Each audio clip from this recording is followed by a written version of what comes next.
Good afternoon, YouTube. New York City driver Caesar. I did not realize how long my last video was going to be, my first video was going to be, and I ended it at the start of my first, after I became officially on the platform, on the Uber X platform, and then hit the road. And I was going to make another, I was going to report back. I was going to pause the video and then record again when I report back at the end of that shift. But then when I realized how long that video was, I was just going to make another video. But I gotta be honest, I've been really busy since then. It's been about a month now since I started driving, and well, I want to catch you guys up. My first shift was kind of short. I had to keep it kind of short because I had prior engagements. It was only for a couple hours, but I just was so eager to get on the road. As soon as I was on the platform, I was ready to go on the road. Had a couple trips, nothing memorable, nothing surprising. I mean, I kind of knew what to expect and didn't have anything crazy happen or anything like that. But it was a quick short break. Made a quick $60. It was nice. Since then, I've learned quite a bit, as well as there's places to be, where to pick up customers. The past month, okay, let's catch you up. A couple days after my first, like the third day I was driving though, one big thing that happened though, I got a speeding ticket.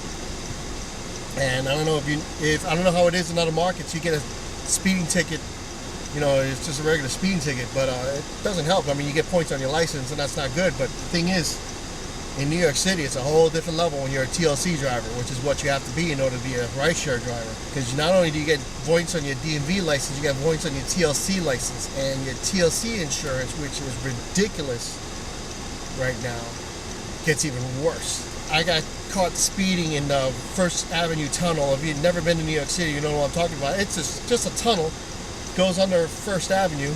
It's a straight shot. And me being brand new, I think this is the second time I've ever drove inside that tunnel, because I never really drove in that tunnel before. And me being a dumbass, started driving fast. And if you don't know, New York City, unless otherwise posted, New York City speed limit is 25 miles an hour.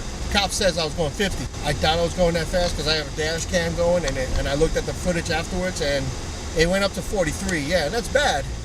But it started dropping back down to 41, and because it's a tunnel, the GPS conks out, so you don't see the speed anymore. But it was dropping down, and you don't see me speed up again. So I doubt I was going actually that fast. Pretty hefty speeding ticket. It's $203 fine. And if I plead guilty, it's going to get 6 points on my license. Oh, shit. At that point, you could get suspended from the TLC for getting 6 points on your license. At the minimum, you get 6 points on your license, you could go on a review and get suspended. So I was freaking so pissed off at myself. That was my fault. It was me being a dumbass. But at the same time, I'm fighting it. Hired a lawyer and told him a couple of things about the ticket. For one, I told him about the GPS. My dash cam showing I'm only going 43 down to 41. So I wasn't, whatever way they tracked my speed, I don't think it was accurate. I don't think it was, when was it last calibrated? Another thing I brought up is there was somebody pulled up in front of me when I got stopped. There was like a commercial van stopped in front of me, and I thought, cop got my information, got my paperwork, walked to his vehicle. Then he walked up to the van. I started talking to the van real quick. He says, "I'm gonna let you off on a warning." I'm like, "Oh, this guy, maybe he's gonna let me off on a warning." Nope, he didn't. But more importantly, what he was telling the van driver, the driver of the van, was, "You're lucky there's an Uber behind you that I can give a ticket to." He said something to that effect. I'm like, what? I didn't say nothing to the cop because there's no fucking point. I know my dash cam records audio. So when I got home that night, I put it on, I was listening, I pumped up the volume. I didn't catch his conversation with the dash cam. Kind of upset about that, because it's perfect. It's like he's like targeting taxi drivers, basically. But I didn't target it, but I did tell my lawyer about that conversation he had. So the court date is for June 18th. Right now it is May 31st. So 18 days I'm going to find out. I told my lawyer that, if you don't realize that I'm a TLC driver, I'm driving for Uber, And my primary goal with this is not to get points, and not to have any points on my license, or even if I get a few points, I can deal with a few points, because then what I can do is I can take the 6-hour driving class and have those points removed. I think you can remove 3 at a time. You know, if I get 3 points, I'm scheduling the 6-hour class the next day and knocking that out and submitting that to DMV so those points get removed off my license almost as quick as they're put on my license. Because I can't. This insurance is ridiculous. So I'm gonna let you fill you in on how that happens. What happens with that? Other than that, it's been pretty interesting. I've been driving for Uber exclusively for the first 3 weeks, figuring out where the places to be to pick up customers. For me, I found it's either Manhattan or Brooklyn. Brooklyn's pretty good. It's pretty busy. So normally what I do when I drive all day, I start at 6 a.m. I start that early so that I can get to those 2 locations in a reasonable amount of time, usually about 20 minutes or so, because the traffic is still kind of light. Any later than that, you're looking at a 45-minute, an hour ride. I'm not driving an hour just to get to a good spot. If it takes me 20 minutes, it takes me 20 minutes. I can deal with that. You know, trying to drive the least number of miles without a passenger in my vehicle. And then I usually like to get home by like 12:30, and my kid gets out of school at 2:30, but I like to relax a little bit before he gets out of school. Once he gets home from school, I take care of him. Wife comes home a little bit after 5. Normally I would then, after dinner, kid starts getting ready to go to bed about 7 p.m. That's when I hit the road again for the night shift. And what I do for the night shift, which is exactly what I'm doing right now, is I take a 15-minute drive to LaGuardia Airport and put myself in the parking lot. So hopefully 30 minutes or so has been the average wait time to pick up a customer, and I'm okay with that, because then what I do is I get to the parking lot, double check my vehicle, make sure it's straight, and I just relax for a few minutes. One lesson I've learned is I've tracked how the line's progressing. One time I was waiting 97 vehicles at JFK. Normally that takes about 30 minutes or so, 35 minutes. For some reason I lost track of time, but then when I realized, man, I've been here for 3 hours waiting for a ride. That was a complete waste. I just didn't realize. I think I went there first thing in the morning. I thought I'd be catching like the red eye, whatever. People flying in on the red eye, whatever. Nope. Never going to go to the airport first thing in the morning unless somebody wants to get dropped off at the airport. But one thing I learned is not to go to the airport first thing in the morning, and also no matter what time I show up to the airport, track how fast this line is moving. The other day, there was 70, I forgot how many it was, and the line moved like maybe 5-6 cars down from 70 to 63 or something like that, and that took 20 minutes. I was like, nope, I'm not going to sit here and wait for 3 hours again. I just left. I stayed online, but I left the parking lot. When you leave the parking lot, you lose your place in line. But I was like, I don't care. I'm not going to wait here 3 hours for a ride. So I left, and I just went to a local area not too far from here and bounced around after that. But that's one thing I do. When I arrived, I set a 30-minute timer and see how many cars moved up, how far along the line I moved up. If it's not moving fast, I bounce. I give it 15 minutes, I bounce. Another lesson I learned: don't chase the surge. I was in the 60s, West Side, in the 60s or so, and there was a surge going on, a pretty decent surge going on, like in the 40s, 45. So I went offline, heading south, hoping to catch a surge. I was going to go back online, but every time I get, time of day it was, I forgot what time of day it was, but every time I'm moving up, and as I'm progressing, I realize the surge is getting smaller. I'm like, and after 15 minutes driving, I realized, you know what, by the time I get to where the surge is, it's going to be gone. And so I learned that lesson: don't chase surge. If you're not in the surge area, unless it's like 5 minutes away, it's not worth chasing after it. I'm trying to keep going over tolls at a minimum. What I gotta do is I gotta research this. Uber charges the customers tolls if you go over a toll bridge, and they give you that money, and that's great. But sometimes sometimes I've been going over a toll bridge without a customer, and that comes out of my own pocket.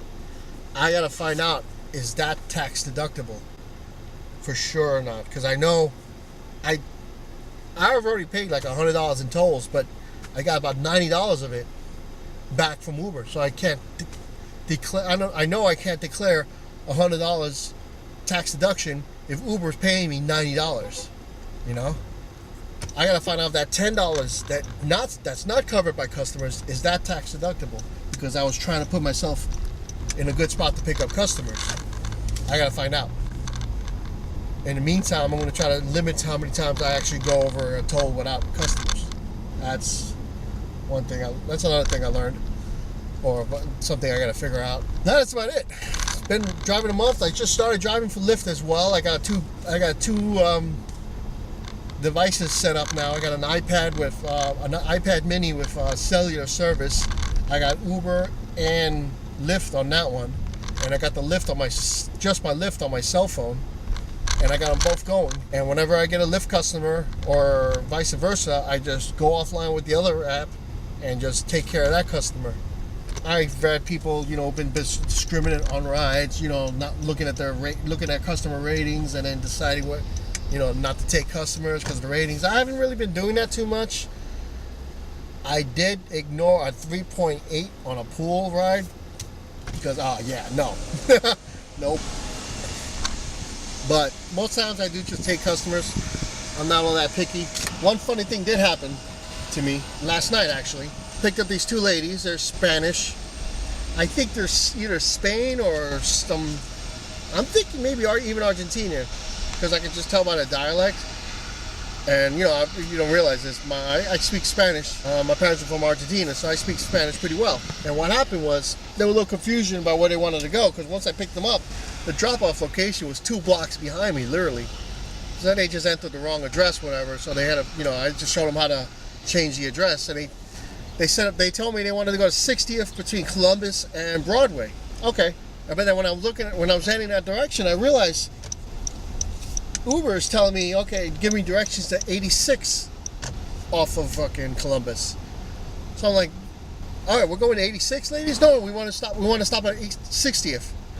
60th between Columbus and Broadway. Okay. So I set up our Google. I was going to drop a pin right there and just drive to that and then just head straight there. And when I did, I realized going straight uptown where I was on 10th Avenue, when you get to 60th, you can make a right and head towards, Columbus on 60th. But when you get to Columbus, 60th becomes a one-way in the opposite direction, so you can't keep going. You gotta make a right.